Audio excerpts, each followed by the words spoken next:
हाँ तो ना, बॉन्ड एंगल चल रहा था। तो बॉन्ड एंगल में मैंने क्या बताया था, एक ड्रैगो रूल बताया आपको, ठीक है। और ड्रैगो रूल लिखाया भी था, ठीक है।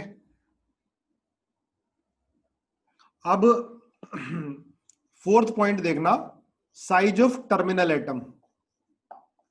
साइज ऑफ टर्मिनल एटम है ना, ये ध्यान रखना, साइज ऑफ टर्मिनल एटम। अगर हाइब्रिडाइजेशन सेम है, सेंट्रल एटम सेम है, तो बॉन्ड एंगल जो होता है बेटा, bond angle directly proportional to size of terminal atoms. Size of terminal atoms, bond angle directly proportional to size of terminal atoms. देखो जैसे ये है O C L O B R O आई, तो आई का साइज क्या होता है बेटा, बहुत बड़ा होता है ना। तो स्टेरिक क्राउडिंग इसको बोलते हैं, स्टेरिक क्राउडिंग। बड़े साइज होता है तो बड़े साइज की वजह से रिपल्शन होता है, इसको बोलते हैं स्टेरिक क्राउडिंग, या बोलते हैं स्टेरिक हिंड्रेंस। हिंड्रेंस ये किस वजह से होता है, जो रिपल्शन डेवलप्ड होता है ड्यू टू लार्ज साइज, है ना। आई का साइज बड़ा होता है ना, तो ये बॉन्ड एंगल क्या होगा, सबसे ज्यादा ये इंक्रीज हो जाएगा। नोट कर लो, बॉन्ड एंगल इंक्रीज हो जाएगा। लिखो ऐसे ही, P C L three, P B R three और P I three, bond angle increase होगा। नोट करो, स्टेरिक क्राउडिंग, लार्ज साइज हो अगर एटम का, देखो लार्ज साइज है बेटा तो रिपल्शन थोड़ा ज्यादा होगा ना इनके बीच में, तो इसको स्टेरिक क्राउडिंग बोलते हैं। लार्ज साइज में रिपल्शन ज्यादा होता है, उस रिपल्शन की वजह से स्ट्रेन डेवलप्ड हो जाता है। हिंड्रेंस क्या होता है भाई, जहां भीड़ भाड़ है वो हिंड्रेंस ज्यादा है, बड़े बड़े साइज के हैं तो आपस में हिंडर्ड करेंगे, रिपल्शन करेंगे, ठीक है। चलो लिखो इसको, स्टेरिक क्राउडिंग या स्टेरिक हिंड्रेंस की वजह से, मतलब लार्ज साइज में रिपल्शन होगा, उसे स्टेरिक हिंड्रेंस बोलते हैं, उसकी वजह से बॉन्ड एंगल बढ़ जाता है, ठीक है। मिटा दो। अब मैंने एक बताया था आपको कि जो इलेक्ट्रोनेगेटिव एटम होता है वो कहाँ रहना चाहता है, उस बॉन्ड में जिसका पी कैरेक्टर ज्यादा हो, है ना, जिसका पी कैरेक्टर ज्यादा हो। हाँ ठीक है, याद है तुम्हें ना। अगर देखो एस कैरेक्टर डिक्रीज होगा बेटा हाइब्रिड ऑर्बिटल का, तो पी कैरेक्टर बढ़ेगा, है ना। इसको लिखो जरा एक बार फिर से, कुछ दो तीन क्वेश्चन करते हैं। If s character of hybrid bond increases then p character decreases. S character बढ़ेगा तो पी कैरेक्टर डिक्रीज होगा, एस कैरेक्टर बढ़ेगा तो पी कैरेक्टर क्या होगा, डिक्रीज होगा, ठीक है। एग्जैक्ट बॉन्ड एंगल की वैल्यू नहीं पूछ सकता, कुछ की जो आपको लर्न करा दिए उनकी तो चलो पता ही है। अब देखो जैसे ये है C H H H H, इसमें हाइब्रिडेशन क्या sp3 है ना, एस करेक्टर कितना होगा 25% और पी करेक्टर कितना होगा 75%। तो सारे बॉन्ड में ऐसे ही होगा, 25% एस करेक्टर और 75% पी करेक्टर, सारे बॉन्ड में, है ना। सब में ऐसे ही होगा, 25% एस करेक्टर और 75% पी करेक्टर। ये जो सारे बॉन्ड बन रहे होंगे वो sp3 हाइब्रिड ऑर्बिटल, और कितने होंगे, 4 होंगे टोटल, है ना। पूरा हमने स्टार्टिंग में बेसिक इसका बताया था। हाँ एंगल, एंगल कितना होगा इसका 109 डिग्री 28 मिनट, सारे एंगल। और कितने एंगल होते हैं 109 28 मिनट के, देखो इसका जो ऐसे स्ट्रक्चर बनाते हैं इसको बोलते हैं वेज एंड डैश, मैंने आपको बताया हुआ है पहले, 3D स्ट्रक्चर ऐसे, है ना। कितने एंगल होते हैं, 6 एंगल होते हैं, सबको पता है, लिख लिए। अब देखो अगर मैं CF3 ले लूं, इसमें भी सेम है होगा क्योंकि equivalent hybrid, equivalent hybrid orbital ही होंगे अगर, ध्यान रखना, अगर सारे atom, if all atoms attach to, लिखो साथ साथ मेरे, attach to central atom are same, same है तो सारे हाइब्रिड ऑर्बिटल इक्विवेलेंट होंगे, चाहे हाइब्रिडेशन sp हो, sp2 हो, sp3 हो, sp3d2। मैंने sp3d नहीं लिखा ना sp3d3 लिखा। अगर ये हाइब्रिडेशन है और सेंट्रल एटम से सारे बॉन्ड सेम अटैच होते हैं तो इक्विवेलेंट हाइब्रिड ऑर्बिटल होते हैं। सब में s कैरेक्टर p कैरेक्टर सारे बॉन्ड में क्या होगा, सेम होगा, है ना। जैसे यहाँ पर था sp3 25% s 75% p। अब यहाँ चाहे इलेक्ट्रोनेगेटिव एटम ज्यादा हो गया पर सारे सेम है तो सारे हाइब्रिड बॉन्ड में s और p कैरेक्टर क्या आएगा, सिमिलर आएगा। इतनी बात है जमुई। इनको बोलेंगे इक्विवेलेंट हाइब्रिड ऑर्बिटल, ठीक है। इक्विवेलेंट हाइब्रिड ऑर्बिटल लिख लो जरा एक बार। देखो लेकिन अगर एटम डिफरेंट अटैच हैं तो इक्विवेलेंट हाइब्रिड ऑर्बिटल नहीं होते, नॉन इक्विवेलेंट हो जाते हैं। sp3d में क्यों नहीं बताऊंगा अभी। जैसे ये H है, देखो non equivalent hybrid orbital F F F H और H। अब इसमें दो हाइड्रोजन है और दो फ्लोरीन है, ठीक है। इसको मैंने θ1 बोल दिया, इसको θ2 बोल दिया, इसको θ3। अब बताओ आप इसमें बॉन्ड एंगल का ऑर्डर बताओ जरा। बार बार रिवाइज करने पड़ेंगे आपको नोट्स है ना, तब एग्जाम्पल याद होंगे। बॉन्ड एंगल का ऑर्डर बताओ पहले। θ1 ग्रेटेस्ट होगा, ठीक बात है। रीजन सोचो ध्रुव, θ1 ग्रेटेस्ट होगा।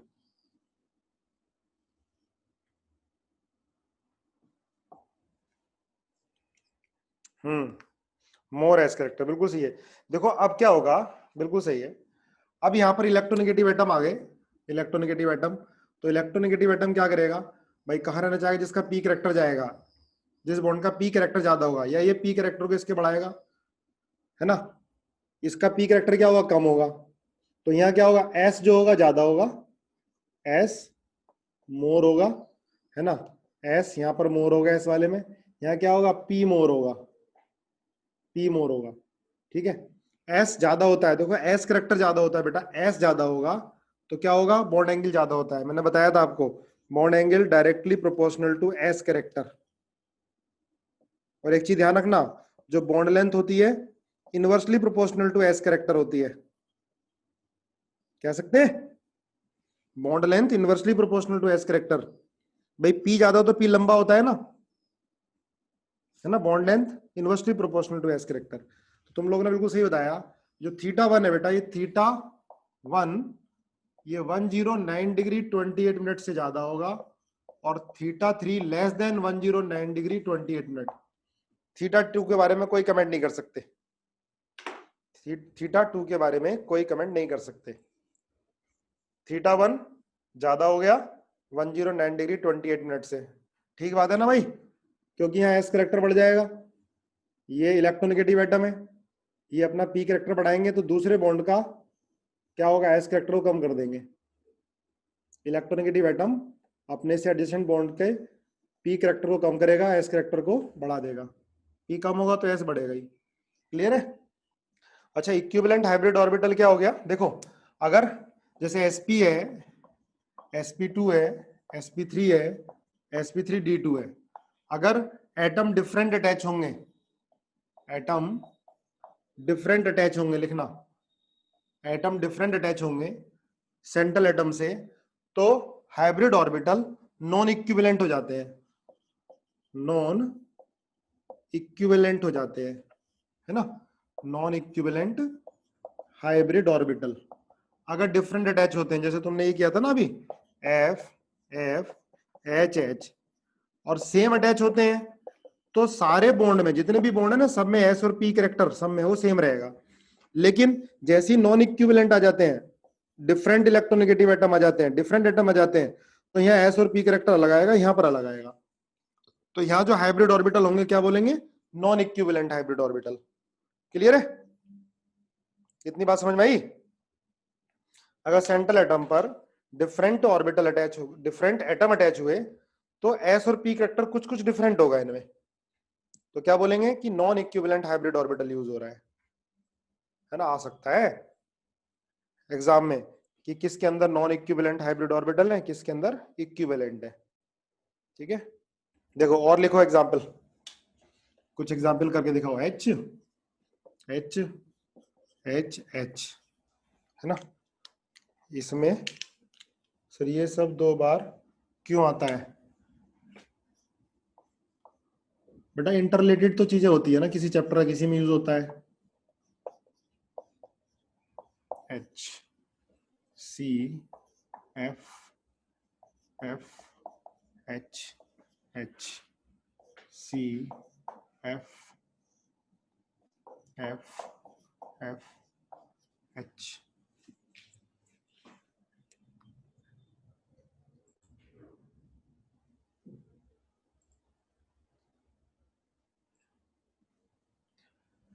अब देखो आपको क्या क्या बताना है इसमें। इसकी बॉन्ड लेंथ मान लिया हमने x1 है, ध्यान देना, सी एच बॉन्ड लेंथ, यहां पर C H bond length x2 है, और यहां C H bond length x3 है, और यहां C H bond length x4 है। तो आपको सी एच बॉन्ड लेंथ का डिक्रीजिंग ऑर्डर लिखना है। ठीक है, और दूसरा यहां पर जो बॉन्ड एंगल है ये मान लिया अल्फा 1 है, यहां पर ये अल्फा 2 है, और ये अल्फा 3 है। ठीक है, सी एच, इतनी जल्दी बता दिया। और एक चीज और, ये y1 है बॉन्ड लेंथ, ये y2 मान लिया, और ये y3 y3। ठीक है, इसमें एफ एफ, ये बॉन्ड एंगल ये θ1 है, और ये θ2 है, θ1 θ2 में बताना है। तो पहले मुझे x1 x2 x3 ये बताओ,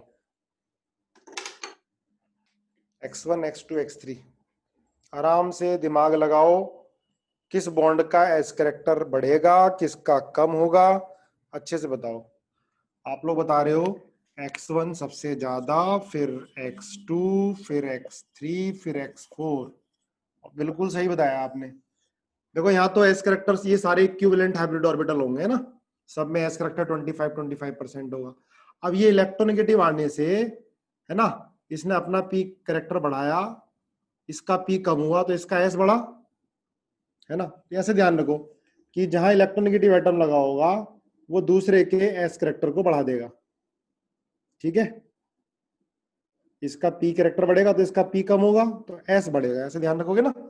जैसे याद करो, इलेक्ट्रोनेगेटिव एटम दूसरे के एस कैरेक्टर को बढ़ाएगा, दूसरे बॉन्ड के, अपने बॉन्ड के एस कैरेक्टर को कम करेगा, दूसरे के एस कैरेक्टर को बढ़ाएगा। जब एस कैरेक्टर बढ़ेगा तो बॉन्ड लेंथ छोटी होगी, एस कैरेक्टर बढ़ेगा बॉन्ड लेंथ छोटी होगी। यहाँ और बढ़ जाएगा एस कैरेक्टर, दो दो आ गए इलेक्ट्रोनेगेटिव एटम। ठीक है, तो x1 x2 x3 x4, ये समझ में आया? बोलो सबको, ये कुछ पॉइंट है तुम्हें याद ही रखने पड़ेंगे। ठीक है, क्रिस्टल क्लियर? चलो बहुत बढ़िया। अब आपको बताना है अल्फा 1 अल्फा 2 अल्फा 3, है ना। इसमें देखो, जैसे ही यहाँ पर इलेक्ट्रोनेगेटिव एटम आएगा तो इन बॉन्ड का एस कैरेक्टर बढ़ेगा, तो बॉन्ड एंगल क्या होगा? बढ़ेगा। यहाँ पर एस कैरेक्टर और बढ़ेगा। ठीक है, तो सबसे ज्यादा क्या होगा? अल्फा 3, फिर अल्फा 2, फिर अल्फा 1। ठीक है ना, यही होगा, अल्फा 3 अल्फा 2 अल्फा 1। अब आ जाओ y1 y2 y3 पर। चलो y1 y2 y3 पर सबसे ज्यादा कौन होगा? देखो भाई, यहां पर जैसे ये हाइड्रोजन है ना, तो यहां पर एस ज्यादा होगा तो पी क्या होगा? कम होगा। यहां पर एस वाले दो बॉन्ड हो गए, ठीक है, तो पी क्या करेंगे? इधर बढ़ाएंगे ना भैया, एस ज्यादा, तो उसमें पी कैरेक्टर ज्यादा होगा। किस वाले में? है ना, उधर पी कैरेक्टर डिस्ट्रीब्यूट होगा ना, 3 होंगे तो डिस्ट्रीब्यूट होगा P character.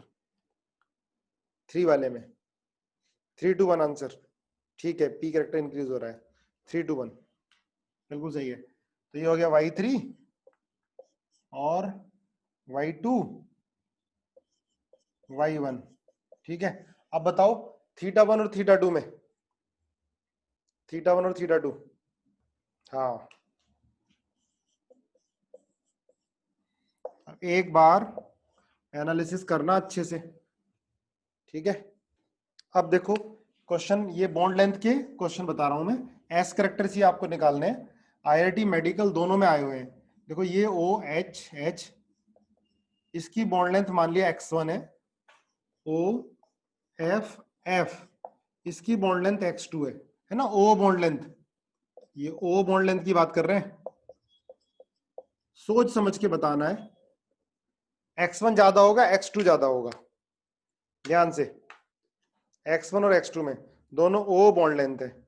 x1 greater than x2, 2 बता रहे हो ज्यादा, x1 कुछ x1 कुछ x2 बता रहे हैं। चलो ठीक है, x1। अब आप सोचो सोचो ना बेटा, देखो यहां पर तो है हाइड्रोजन और ये इलेक्ट्रोनेगेटिव एटम है, तो इलेक्ट्रोनेगेटिव एटम है तो इसका पी ज्यादा हो गया तो इसका पी कम हो गया। पी कम मतलब एस क्या हो गया, इसका मोर हो गया, है ना। ये तो इलेक्ट्रो पॉजिटिव एटम है, इसका एस क्या होगा, लेस होगा। समझे ना, ये दोनों तरफ इलेक्ट्रोनेगेटिव एटम है, तो ये अपना पी बढ़ाएंगे तो इसका पी क्या होगा, कम होगा। पी कम होगा तो एस बढ़ेगा, एस बढ़ेगा तो बॉन्ड लेंथ छोटी होगी। तो x1 ग्रेटर देन x2 लिख लिया करो इसमें आगे। ये बॉन्ड लेंथ की बात कर रहे हैं, बॉन्ड लेंथ, वो बॉन्ड लेंथ। अच्छा देखो, इसको तो पेरोक्साइड बॉन्ड बोलते हैं, ये पेरोक्साइड बॉन्ड नहीं है, क्योंकि यहाँ O पर पॉजिटिव चार्ज आएगा और यहाँ O पर क्या आता है, नेगेटिव चार्ज। O पर नेगेटिव चार्ज होता है तभी तो पेरोक्साइड बॉन्ड बोलते हैं, है ना। ध्यान रखोगे, कभी O को देख के आप इसको भी पेरोक्साइड बॉन्ड बोल दो, this is not peroxide bond, क्योंकि O पर पॉजिटिव चार्ज है। पेरोक्साइड में O पर नेगेटिव होता है। हाँ, ये पेरोक्साइड है, ठीक है ना। इसके कई सारे एग्जाम्पल करते हैं हम लोग। ये बताओ, N डबल बॉन्ड O और ये है N O double bond O। ये बॉन्ड लेंथ हमने x1 मान लिया, ये क्वेश्चन नंबर 2 है। अब दूसरे में सोच समझ के बताना, जल्दी नहीं करना। ये लोन पेयर है, यहाँ हमने डबल बॉन्ड ले लिया, N डबल बॉन्ड O और यहाँ ये ले लिया, और ये है बेटा x2। तो x1 और x2 में कौन ज्यादा होगा, x1 और x2 में कौन ज्यादा होगा, ध्यान से बताओ बेटा। देखो यहाँ तो लोन पेयर है, लोन पेयर तो कहाँ रहता है, मोर एस करेक्टर, जाओ मोर एस करेक्टर में, है ना। और यहाँ क्या इलेक्ट्रोनेगेटिव एटम है, देखो बाकी कंपेयर करो, बाकी सब सेम है। 3 ऑक्सीजन है, इधर बेटा 4 ऑक्सीजन है ना। और ऑक्सीजन बस एक से कंपेयर करो, यहाँ लोन पेयर है या ऑक्सीजन है। ऑक्सीजन क्या होता है, मोर इलेक्ट्रोनेगेटिव होता है। मोर इलेक्ट्रोनेगेटिव ऑक्सीजन है तो इस वाले बॉन्ड का पी करेक्टर ज्यादा, तो इसका पी क्या हो गया, कम। पी कम तो एस ज्यादा, एस ज्यादा मतलब बॉन्ड लेंथ कम। तो क्या होगा, x2 ग्रेटर देन x1। बोलो, क्लियर है, x2 ग्रेटर देन x1, ठीक है। पर करा, रिपीट करो बेटा, इलेक्ट्रोनेगेटिव एटम क्या करेगा, दूसरे बॉन्ड का एस करेक्टर को बढ़ा देता है। दोबारा बताऊं, देखिए यहाँ ऑक्सीजन है इलेक्ट्रोनेगेटिव एटम, यहाँ लोन पेयर है। लोन पेयर तो कहाँ रहना चाहता है, जहां एस ज्यादा होता है, तो यहाँ तो एस ज्यादा होगा तो इसका पी क्या हो जाएगा, बड़े। देखो ये यहाँ पर एस ज्यादा और यहाँ इलेक्ट्रोनेगेटिव एटम में पी ज्यादा इसका, ठीक है। तो इसका पी कम होगा, एस क्या होगा, इसका बढ़ेगा। क्लियर है, ये कुछ रूल है तुम्हें ध्यान ही रखने हैं। मिटा दूं, नेक्स्ट कुछ और क्वेश्चन करके देखते हैं। ये देखो N2H4 बताना मुझे, N2H4HH, थोड़ा जल्दी बताओ। और N2F4 NFF, ठीक है। इसकी बॉन्ड लेंथ x1, इसकी बॉन्ड लेंथ x2, पहला वाला, ठीक है। सेकंड, अच्छा ठीक है, करते जाओ, x1 ज्यादा, अब सबका सही आने लगा। C2H6 H H H H H H, ये x1, इसको हम लिखते हैं y1। अब F F F F F F, इसकी बाई 2, थर्ड, बताओ। चलो सेकंड, इनमें x1 और x2 में x1 ग्रेटर देन x2 सबका ज्यादा, सबका सही। यहाँ भी y1 ग्रेटर देन y2। अब तो आ गया रूल समझ में, हो गया ना? ठीक है। देखो किसी बॉन्ड का अगर जो एग्जैक्ट एस और पी कैरेक्टर निकालना होता है और आपको बॉन्ड एंगल पता है, आप बॉन्ड एंगल जानते हो, है ना? ये देखो ये ओ एच है, ये लोन पेयर, ये लोन पेयर, बॉन्ड एंगल कितना होता है? 104 होता है ना? तो कुछ ना कुछ हाइब्रिडेशन तो sp3 है, लेकिन ऐसा नहीं है कि एस करेक्टर 25% ही होगा। तो अगर बॉन्ड एंगल हमें पता हो और हमें एग्जैक्ट एस या पी करेक्टर निकालना हो, ध्यान रखना है ना, तो उसका फॉर्मूला होता है cos theta S upon S minus one या p minus one upon P. ये एस करेक्टर है पॉइंट में जो डेसिमल में दिया होता है, S character in decimal. S मतलब एस कैरेक्टर इन डेसिमल, जैसे 0.25, 25% तो 0.25, तो cos थीटा थीटा रखोगे तो एस कैरेक्टर आएगा या पी कैरेक्टर आएगा, है ना?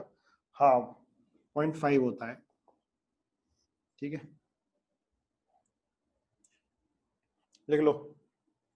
इसमें क्या निकालना है बेटा? देखो अगर जो एंगल दिया होता है ना, तो cos theta S upon S minus one, तो एस कैरेक्टर निकल जाता है या पी कैरेक्टर निकल जाता है। ये फॉर्मूला होता है, ये फॉर्मूला एनसीईआरटी में नहीं दिया हुआ, तो पूछा तो कभी नहीं जाएगा किसी एग्जाम में, और ओलंपियाड वगैरह दोगे तो पूछा जा सकता है।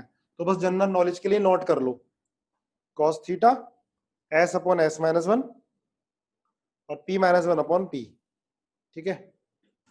अच्छा अब बात आती है sp3d हाइब्रिडेशन की।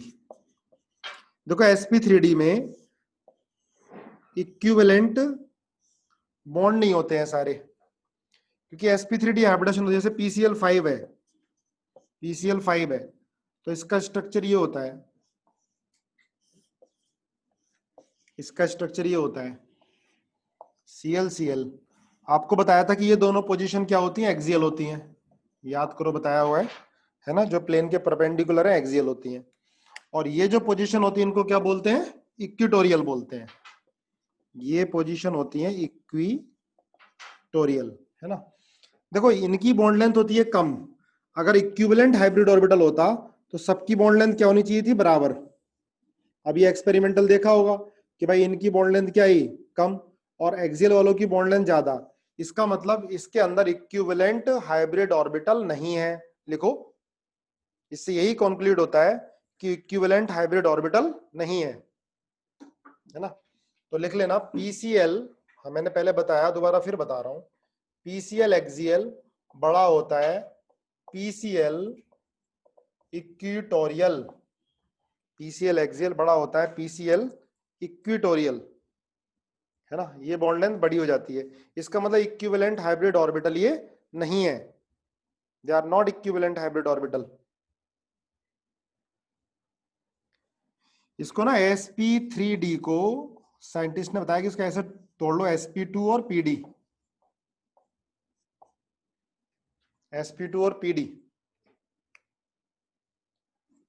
sp2 और pd, है ना? देखो ये जो है ये तीनों bond sp2 character, sp2 character, sp2 character, यहाँ क्या pd करेक्टर। ये जबरदस्ती समझाने के लिए किसी साइंटिस्ट ने समझाया कि भाई sp3d को दो पार्ट में तोड़ दो, ये जो बॉन्ड होंगे इनमें sp2 करेक्टर, और यहाँ पे क्या होगा? pd character. ये लंबे होते हैं, और p और d दोनों ही क्या होते हैं? लेंथी होते हैं, लेंथ ज्यादा होती है। तो यहाँ जो हो गया, देखो इस वाले पर s करेक्टर क्या हो गया? 0। यहाँ पर s करेक्टर क्या हो गया? 0 एक्सियल पोजीशन पर। sp3d को दो पार्ट में तोड़ दिया, sp2 और pd, है ना? दोनों को मिलाओगे तो sp3d हो जाएगा। हाँ, यहाँ पर ये एक्सियल क्या है? pd करेक्टर, इसमें क्या है? pd character. इसका मतलब s करेक्टर क्या है? इसमें s करेक्टर 0 है, s करेक्टर 0 है। चलो अब इसलिए ध्यान रखना, इलेक्ट्रोनेगेटिव एटम एक्सियल पोजीशन भी रहेगा, जहां पर s करेक्टर 0 है, इसका मतलब p ज्यादा है ना? नोट करो पहले इसको। ये छोटी छोटी बातें हैं, जब आप एग्जाम देने बैठोगे तो याद आएंगी कि हाँ सर ने बताई थी। ये हाइब्रिडेशन फास्फोरस की sp3d है, पर इनको एक्सप्लेन करने के लिए कि भाई ये तो बॉन्ड लेंथ छोटी है और बराबर है, और ये देखो ट्रायगोनल प्लेनर भी, ऐसे भी याद रख सकते हो भाई, ट्रायगोनल प्लेनर ये शेप, ये ट्रायगोनल प्लेनर है ना, तो sp2 करेक्टर sp2 और ये क्या होता है, ये परपेंडिकुलर, ये परपेंडिकुलर, ये परपेंडिकुलर और ये परपेंडिकुलर। देवांश ये ना, इसको बॉन्ड लेंथ को एक्सप्लेन करने के लिए, केमिस्ट्री है ना यार, ये पहले एक्सपेरिमेंटल देखा, फिर उसको एक्सप्लेन करने के लिए अपनी थ्योरी दे देता है कोई भी साइंटिस्ट। अभी देखो ये बॉन्ड लेंथ क्या है, छोटी है, और ये क्या है, बड़ी है, इसका मतलब इसमें क्या है, पीडी कैरेक्टर है, sp3d को तोड़ दिया साइंटिस्ट ने, sp2 और pd, इसमें pd कैरेक्टर और इसमें sp2 कैरेक्टर। अब एक चीज ध्यान रखना, ये तो सारे क्या थे, सारे Cl हैं। अगर मान लिया इलेक्ट्रोनेगेटिव एटम आ गए 2, तो इलेक्ट्रोनेगेटिव एटम हमेशा कहां रहना चाहेगा, जहां पर s कैरेक्टर क्या होगा, 0। कौन सी पोजीशन पर रहना चाहेगा, इलेक्ट्रोनेगेटिव एक्सियल पोजीशन पर, है ना, एक्सियल पर। तो लिख लेना, more electronegative atom sp3d hybridisation पर कहां रहना चाहेगा, एक्सियल पोजीशन पर। इसे नोट करो, मोर इलेक्ट्रोनेगेटिव एटम कहां रहना चाहेगा, एक्सियल पोजीशन पर। जैसे एग्जांपल है PF2Cl3, बना दो जरा इसका स्ट्रक्चर PF2Cl3 का, फिर बनाओ PF3Cl2 का, जल्दी से बना दो। देखो PFF है ना, कहां लगाओगे, F को कहां रखोगे, एक्सियल पोजीशन पर। लिख लेना नोट डाल के, इलेक्ट्रोनेगेटिव एटम कहां प्रेजेंट रहेगा, एक्सियल पोजीशन पर। अब यहाँ PF3 है, तो भाई F को तो एक्सियल पोजीशन पे रखना है, पहले एक्सियल पोजीशन भर दो, F F F, यहाँ Cl ले लो, ठीक है, नोट कर लो। तो इलेक्ट्रोनेगेटिव एटम को कहां रखोगे, एक्सियल पोजीशन पे रखोगे।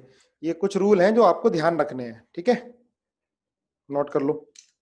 OH OF और OCl बॉन्ड एंगल का ऑर्डर बता दो जरा, इसका α1 α2 और α3, जल्दी बताओ, α1 α2 α3।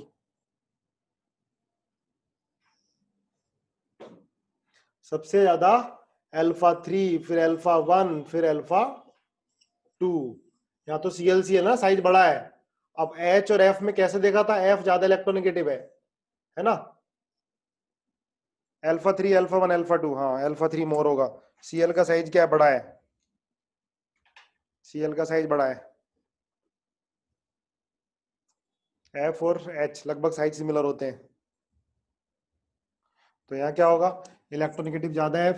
देखो इसमें F का साइज जो होता है और H का साइज में कोई ज्यादा डिफरेंस नहीं होता, Cl का तो बड़ा है, तो मैंने बताया था बड़ा साइज होगा तो स्टेरिक हिंड्रेंस है α3 सबसे ज्यादा।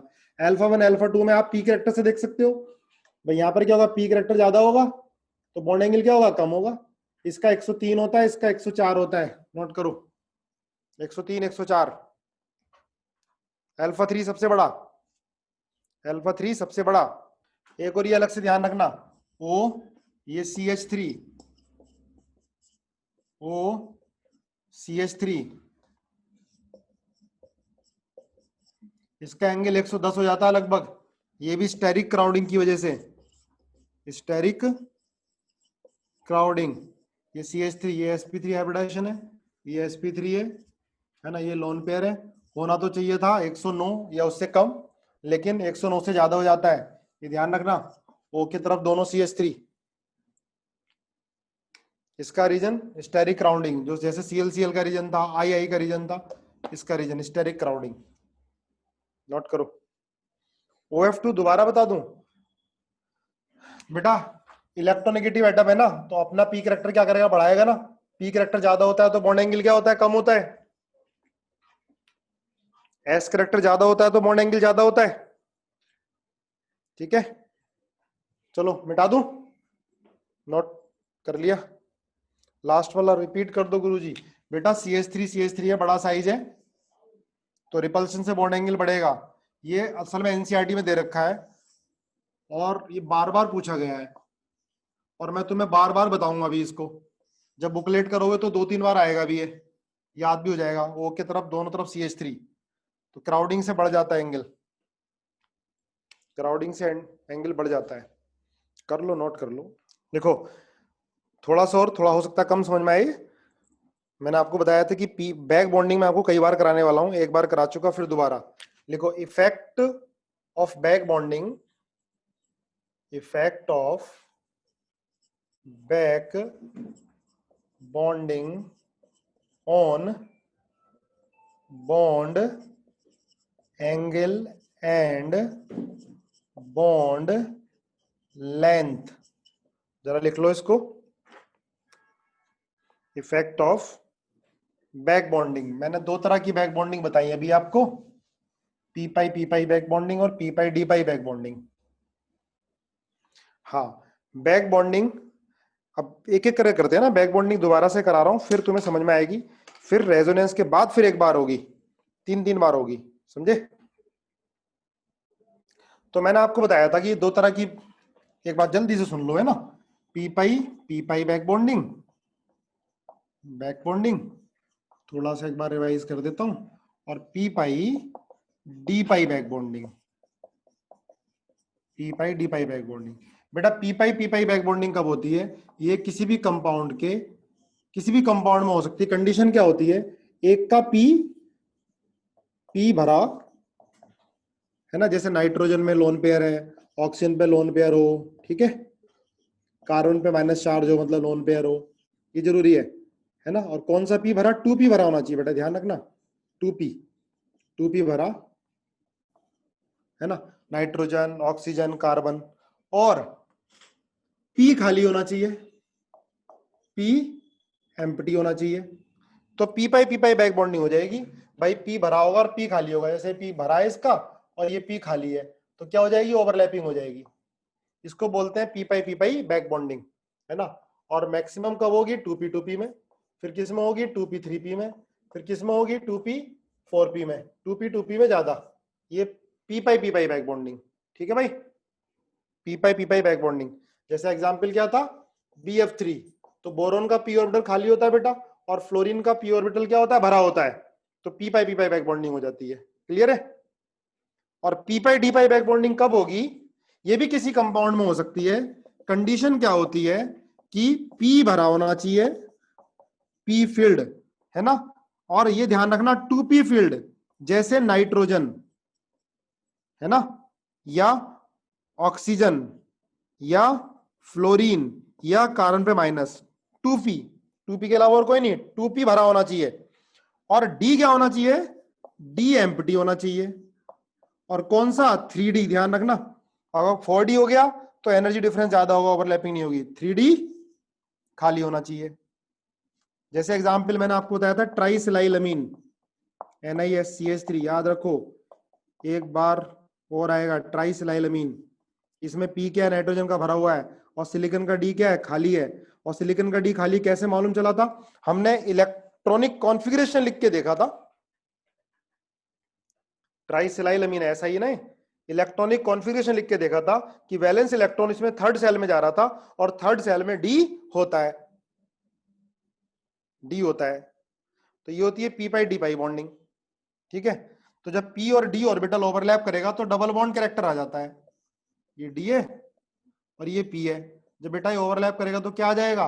डबल बॉन्ड कैरेक्टर आ जाता है बॉन्ड के बीच में, दो एटम के बीच में डबल बॉन्ड कैरेक्टर। वो चाहे पी पाई बॉन्डिंग हो या P pi d pi bonding हो, ठीक है। अब थोड़ा ध्यान से दोबारा लिख लो फिर। ट्राइमिथाइलमीन में नहीं होगा बेटा, ट्राइमिथाइलमीन में नहीं, ये ट्राइसिलाइलमीन है। ट्राइमिथाइल में तो देखो ये कार्बन है, कार्बन का पी ऑर्बिटल कहाँ खाली है? पूरा भरा हुआ, 8 के 8 है। ये ट्राइमिथाइलमीन होता है, इसका तो पी भरा हुआ है, पर कार्बन का डी थोड़ा ना खाली है, कार्बन में डी होता ही नहीं है। सिलिकॉन में डी होता है, ठीक है, सिलिकॉन में डी होता है। पीपी में बेटा 2p खाली, 2p भरा होगा तो इफेक्टिव होती है। 3p भी खाली हो सकता है, पर भरा 2p होना चाहिए, जरूरी है। 2p भरा होना चाहिए पी पाई में, ये जरूरी है। और लोन पेयर जरूरी है इसके अंदर, ठीक है। अब देखो, जैसे एग्जाम्पल देखो, NCl ClCl, NCl3 है और NH3 है।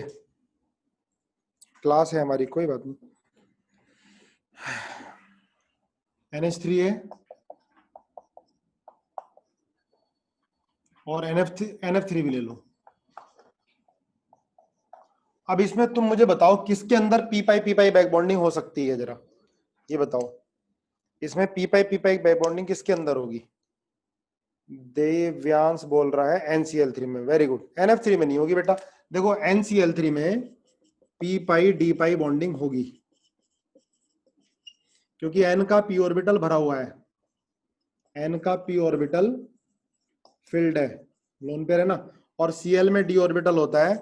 आप इसका इलेक्ट्रॉनिक कॉन्फ़िगरेशन लिख के देखोगे,